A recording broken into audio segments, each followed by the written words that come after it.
At the start of free agency, the Raiders faced a major setback. Big names left the team. According to the Raiders' win now policy, where they were supposed to acquire good players, the Raiders couldn't even retain their own free agents. Let's take a look at the problems this could create for the team. What's up, buddies? Welcome back. If you are new here, make sure you hit the subscribe button. We cover all AFC West news here on this channel. Alright, before moving to the actual topic, let me share with you good news. The Raiders have been awarded 2 compensatory draft picks for the upcoming 2025 NFL Draft. Both of the selections will come in the 6th round, with the Raiders receiving the number 213 and number 215 overall picks. These compensatory picks are decided based upon a formula based on the previous year's free agents. Under the system, a team losing more or better compensatory free agents than it acquires in the previous year is eligible to receive compensatory draft picks, up to 4 maximum. So now the Raiders have more opportunities to play with the draft. Nobody can even think to ignore such gain because not only a team can draft a potential star, but they can also use these picks against the trades. Okay, now back to the biggest news of the day.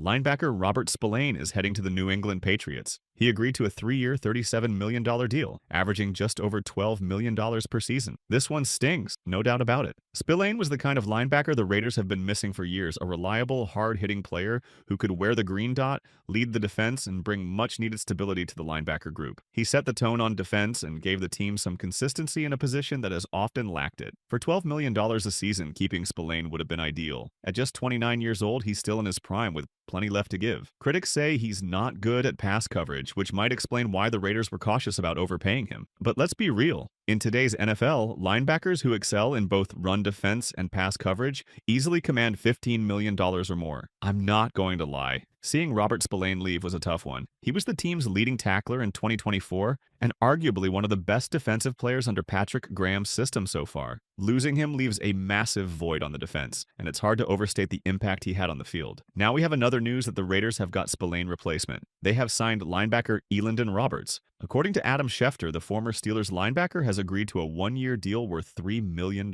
Now, in terms of money saving, this is a solid value-based signing in my opinion. But let's compare the progress. Now, I expect Elandon Roberts to do a lot of this season, because not only Robert Spillane landed in New England Patriots, even Divine Deablo signed a contract with the Falcons for $7 million per year, in case you didn't catch that. When you add that to Robert Spain's $12 million per year deal, that's $19 million annually for 2 linebackers that were starters for the Raiders. Honestly, that feels like too much money for what they bring to the table. Now, as far as Deablo is concerned, paying Deablo $7 million seems like an overpay considering his contributions. No disrespect to either player. He wasn't particularly impactful or healthy, and his performance has been average at best. But Spillane, he's been a solid linebacker, no doubt about it. He's been a leader on and off the field, and his presence definitely resonated with the team. Technically, the linebacker is a position heavily influenced by the system and the defensive coordinator. A great coordinator can elevate a linebacker's performance to an elite level. For example, Zach Bond, who had been fairly average, went to the Philadelphia Eagles and paired up with Vic Fangio.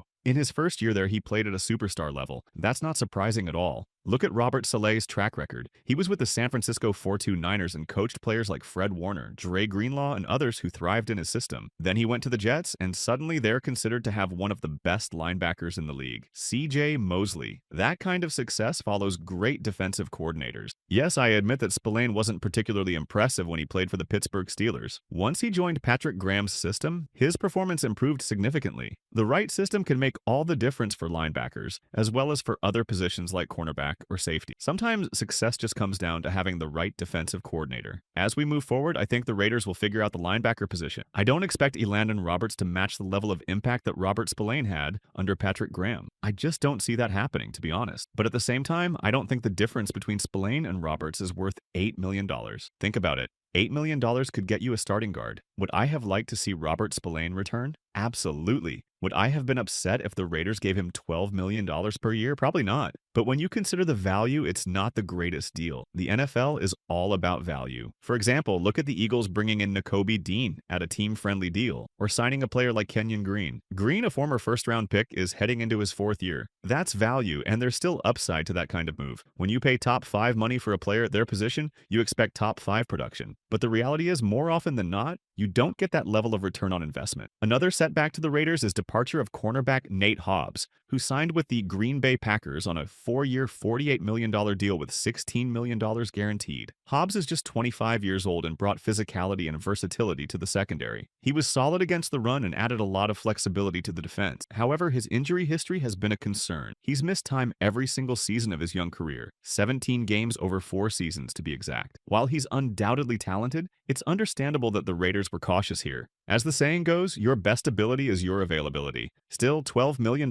per season for Nate Hobbs is right around what most people expected. Reports had suggested he'd land somewhere near $10 million per year, so this isn't too far off. Not gonna lie, I would have liked to see him stay with the Raiders, but only at the right price. At $12 million, it feels a little steep, but with the salary cap increasing, it's not entirely unreasonable. Losing Hobbs is a blow. He had developed into one of the best slot cornerbacks in the league, and his physicality stood out, especially in the run game. He's a very solid tackler and brought an edge to the defense. That said, it's not the end of the world. The Raiders can look to target other players, but options are starting to dry up. For example, Minnesota Vikings cornerback Byron Murphy will reportedly return to Minnesota, and cornerback DJ Reed is already off the market. This means cornerback is another position the Raiders will likely need to address. Unless, of course, they feel confident in young players like Decamarion Richardson or MJ Devonshire. Both were intriguing draft picks last season, but in the limited snaps they had, they didn't exactly inspire a lot of confidence. It's hard to say how much they've developed since then. The final player to leave the team is safety Trevon Moehrig, which adds another hit to the defense. He signed a 3-year, $51 million contract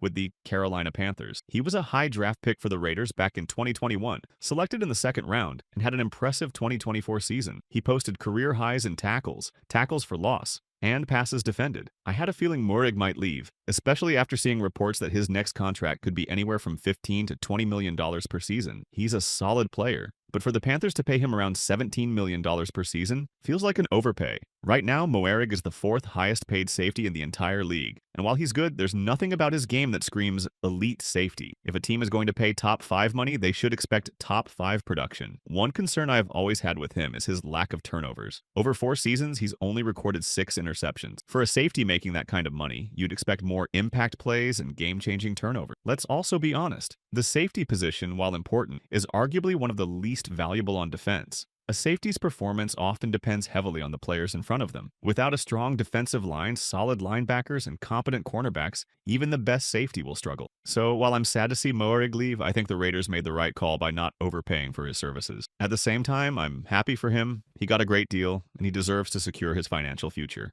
I understand why the Raiders didn't match that price for Trayvon Moehrig. It makes sense. But in other news, the Raiders have been active, addressing the defensive line. First, they brought back defensive tackle Adam Butler. He's coming off a career season with 5 sacks and 10 quarterback hits. The Raiders signed him to a reasonable 3-year, $16.5 million contract with $11 million guaranteed. That works out to just over $5 million per season, which is solid value for the production he brings as a pass-rushing defensive tackle. Staying on the defensive line, I really like the next move. The Raiders found a way to bring back edge rusher Malcolm Koonce. I was genuinely worried he might leave, especially since Spotrac had his market value at $20 million, which seemed way too high. But the Raiders managed to sign him to a 1-year, $12 million prove-it contract. I'm 100% on board with this type of deal. It's fair value for Koonce, and the 1-year term means the Raiders aren't locked in long. This could work out well for both sides. Koonce had a breakout season in 2023, recording 8 sacks, and his emergence alongside Max Crosby helped bring the defense to life. Unfortunately, we didn't see him in 2024, due to a torn ACL that sidelined him for the entire season. At just 26 years old, Koonce still has plenty of upside. This contract is low risk for the Raiders, and Koonce is essentially betting on himself. If he can return to his 2023 form, he'll be in line for a big payday, especially after players like Myles Garrett and Max Crosby reset the defensive end market. The Raiders have plenty of other signings as well on day first. I will cover in another video. Do you see the departures of Robert Spillane, Nate Hobbs, and Trayvon Moehrig as major blows to the team? Share your opinions in the comments below.